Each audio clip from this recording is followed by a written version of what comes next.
দেখা দেখা যাচ্ছে। হ্যাঁ, তুই আমার মুখ ঘুরালি আবার সামনে দেখতে পাবি না।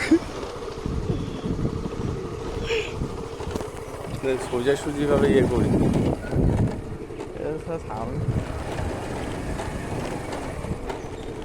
তাই তো দেখছি জায়গাটা দেখতে ভালো লাগছে।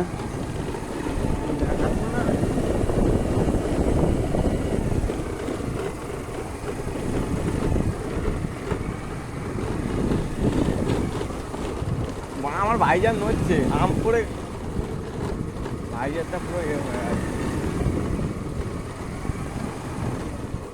এখনো করছো? হ্যাঁ, একটা লং ভিডিও রাখছি। লং হ্যাঁ, একটা গান দিয়ে ছাড়বে।